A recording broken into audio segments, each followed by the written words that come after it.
Hi folks, this is Roger. What you're looking at is a Stuart S-50 mill-type engine, as they describe it, from the north of England in the late 1800s, I guess, a type used in mills throughout the region. I've acquired this in early '08, and it was a piece made by John Coleman, a machinist in the U.S. who sells under the name of Eclectors Devices. You see them on eBay every now and then.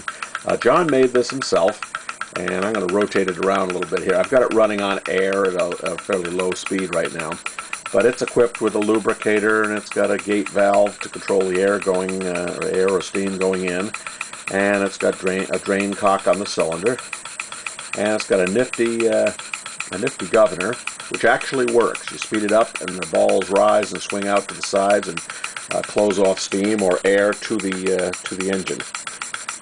So you can get a nice look-see at how that works there. I'll see if I can turn the air down a little bit so you can see it a little slower. Don't want to stop it, but it works beautifully, and it's got oiler cups on all the key places that you need oiler cups. And I don't want to use the overused expression exhibition class, but this is probably the nicest finished engine I've ever purchased in. I didn't do anything to this. This is just the way I got it.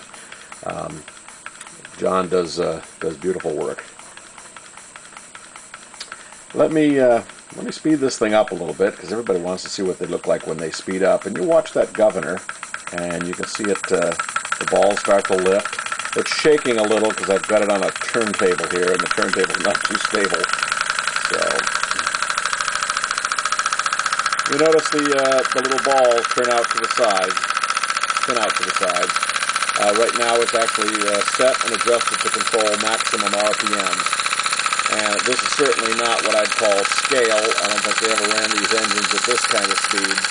But it does run, and it has quite a bit of power.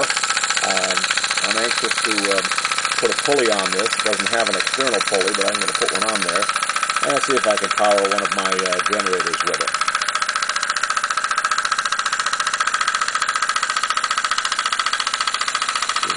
See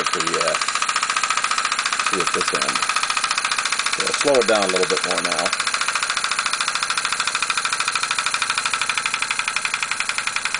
That is one of the beauties of using compressed air.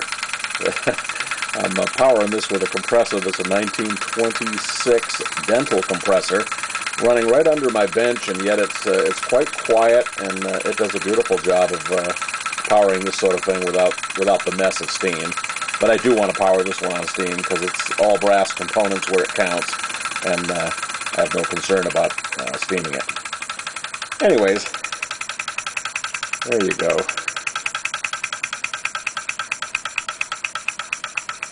That's just a pretty face, and I'm a sucker for a pretty face.